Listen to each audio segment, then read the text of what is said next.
All right, so today I'm doing a blow-by-blow fight scene choreography breakdown.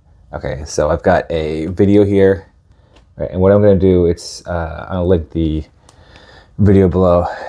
Once I've got my editing skills up, I might be able to do a side-by-side. I'm not there yet. And the thing I was going to use, Loom, it does not let me, I run Linux. So I'm going to take a look at this, and I'm going to give you some notes. I'm probably going to break it down to like 15-second chunks. Okay, so I've got two fighters here. So there's a difference between writing for pros, and there's a difference between having a fight scene that you can see. Like you should be able to see most of the fight in a fight scene, or at least you want to get a whiff of it. Here, I want to be less descriptive. So basically, I'm going to start this. I've got the two girls squaring up, all right? And the first thing that they do is one of them does a testing kick. So I would say the martial artist feinted with a roundhouse kick, and then depending on whose perspective it is. So in third person limited, which is generally what I write in, I would say, all right, so if it was, I'm going to give this person a name. I'm going to call her Dr. Duck. So if Dr. Duck kicked,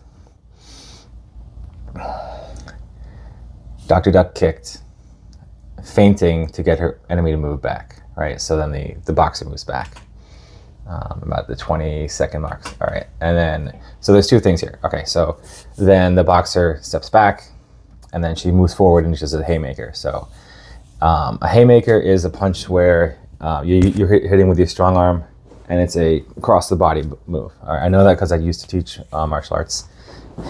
So I can't assume that somebody who is reading this and understands what I'm doing it.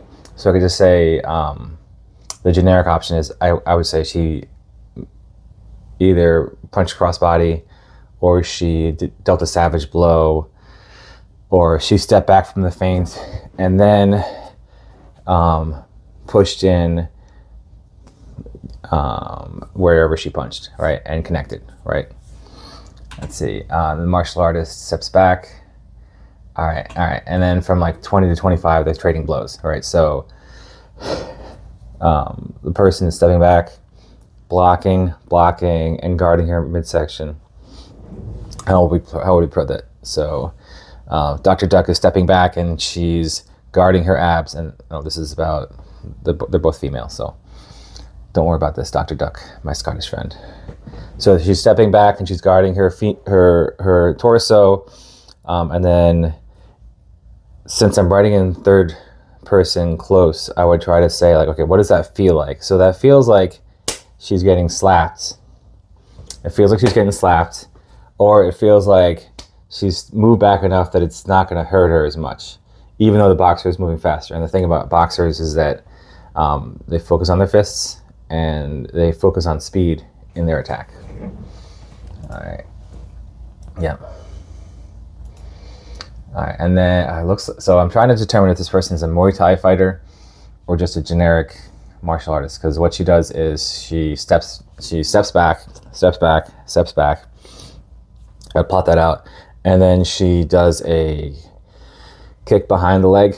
So here's the thing, like if you're writing a novel where you understand what Muay Thai is, and you're like, okay, they're gonna do this lower leg kick, and like if you ever fought a Muay Thai fighter, they will kick your legs until your legs are dead. I've done it. It's not pleasant. It's fine. It's part of their training. But like that's just something that's going to happen. Okay. So and so here's the thing where I'm like, okay, this martial artist is like widely skilled, right? So then she's going to do an axe kick, which is one of those kicks where you're like, okay, I'm going to raise my leg up, and I'm going to try to hit them down somewhere, probably on their shoulder. And since she misses, I could say like the opponent shifted out of the way, or her attack missed.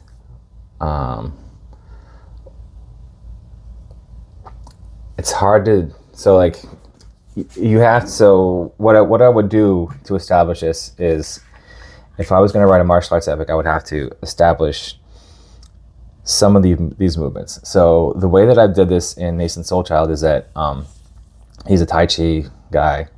Part of his background is that his mom took him to Tai Chi lessons, and so I learned some of the lessons, and I put that in there.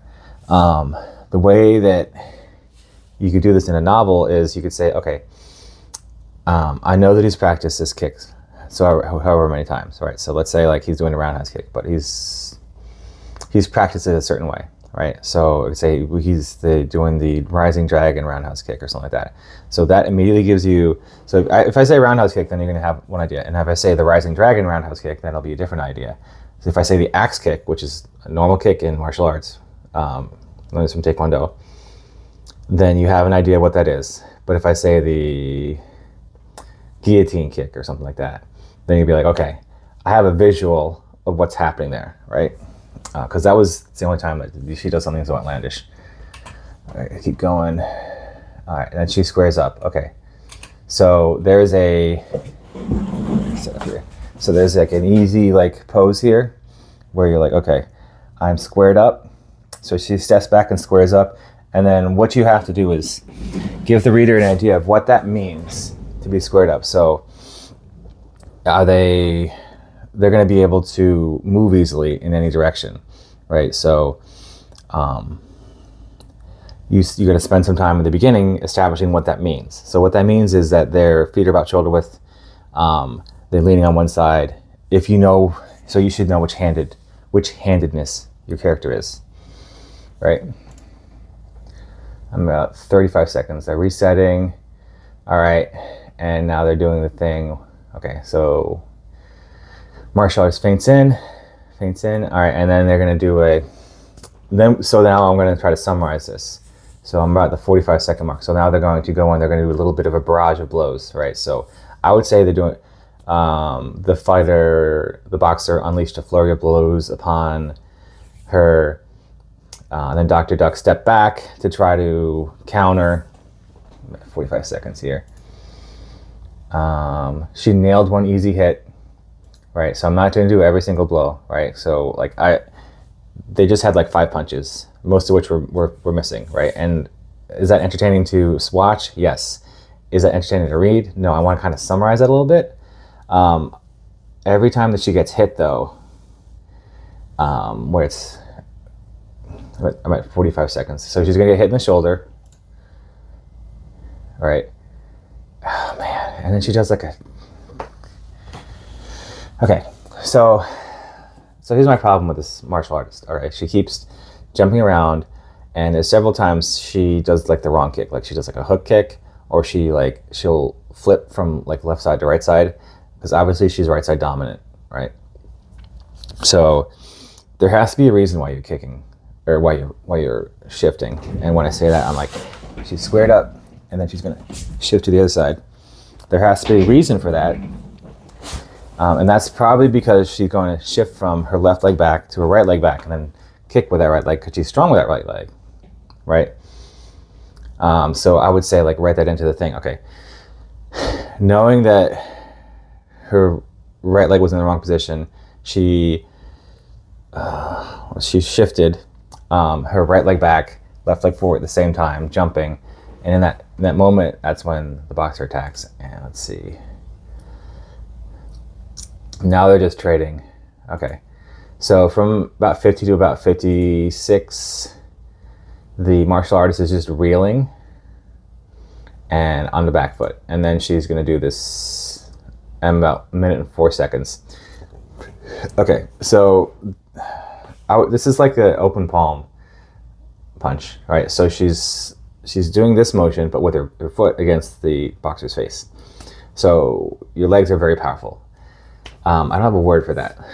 Let's see. If I was making one up, I would say that would be the open palm foot technique or something like that. I don't have exactly the word. I don't know. We'll see. So as the author, I would make up a word for that, right? Because that's a terrible kick. That's an awful kick. It's like a front kick, but then you twist it at the end. Like it looks really cool. It looks super freaking cool. And I'm talking about, I'm going to go back here.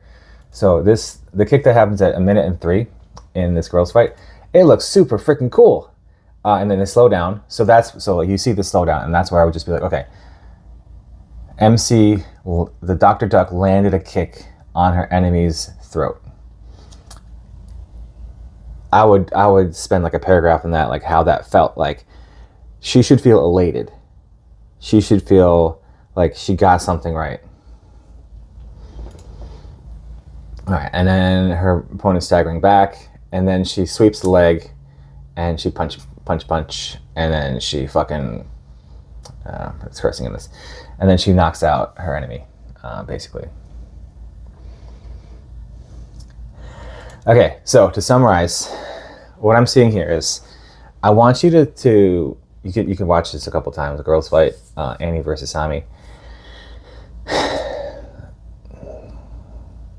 Think about how it feels to get kicked in the face, right? So, like, I could do a jab. I could do a jab all day, and I wouldn't do much damage because I'm right-handed. Even though, like, look at these guns.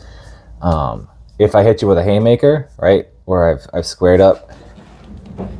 Here we go. Where I've squared up. This is where I should have edited this. If I hit you with a haymaker, that's gonna have more power with it, especially if I connect and I turn and I hit it, right? So I could do this all day. If I hit you with the haymaker, boom. Okay, that's the one where it's like I have my whole body behind it. That front hand, that jab, that's a feint, right? In most cases, it's a feint where I'm just trying to judge if the person's got the length, right? If they've got the capacity. Like, so I've got long arms, so I want someone to be, this is where I go back into the circles. Okay, so I've got long arms, right? So my ideal opponent is going to be outside of their range, but inside of mine, right? Okay. Here's where I grab out the props, and you're going to be like, what? All right, so I've got my goat, and I've got my fish, all right? So let's just say fish has a bigger range because of her tail, right? So let's say Weaver's got a longer range, right? If I'm like this, but they can only reach up to here, it's to my benefit to keep them farther away, right? So like I can punch here and their arms are only this long because I'm 6 feet tall, right? If they're smaller, then they want to be faster. They want to be inside of my guard. That means that I can't fully extend my arm to get to them, right? So especially when you're fighting a woman or a shorter person fighting somebody larger, they should know this. They should know that they want to be inside of that range, right? Or outside of that range, right? And like honestly, like women should just throw potions at their enemies from outside the battle lines. Like if they're fighting someone with ridiculously long arms. We should all do that. Man, this is gonna go viral, and I'm gonna be like, why am I talking about fighting techniques? Okay, so think about that, and think about the psychology of somebody who's trained in fighting, right? And how they have experienced sparring. Like in generally every dojo or every fighting club, you will have some experience sparring. All right, and so you'll kind of like,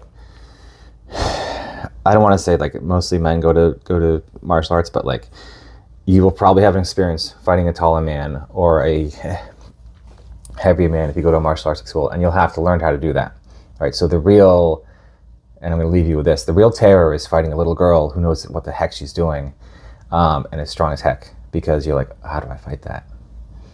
And you distract her with some candy, and you just like, good luck. So that's how I would write a fight scene like this. I would break that down. It doesn't have to go blow by blow, but what it does have to do is convey the feeling that either one of the parties is having, depending on who is the party in question. This is getting on to like 15 minutes. I feel like I've made all my points. And I'll leave you with this. I said that before. The true martial art is the highest form of martial arts is convincing someone that they don't need to fight you without even fighting them. All right, and that is something I've learned over the years. All right, so go forth and let me know in the comments if this helps you. I'll have the link to the girls fight in there as well. and you can go side by side. I put some of those marks in there so you can reference it.